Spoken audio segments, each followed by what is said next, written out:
Okay, right now, I'm looking at earthquake ground. Right there, you see that knife?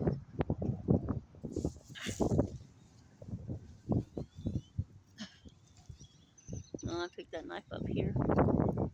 It's over by Chick-fil-A and the Lowe's. And it goes down that far.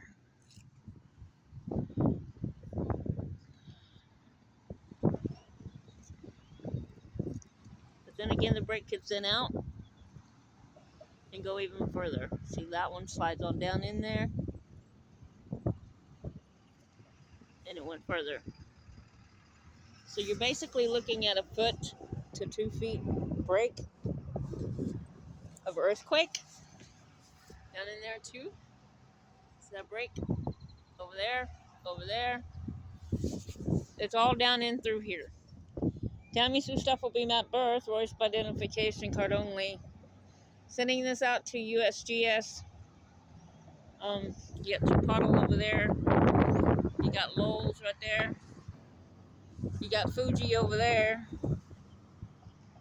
Home Depot over yonder. So you basically know where you're going to start tracking it at. I'm thinking that it's part of the New Madrid fault.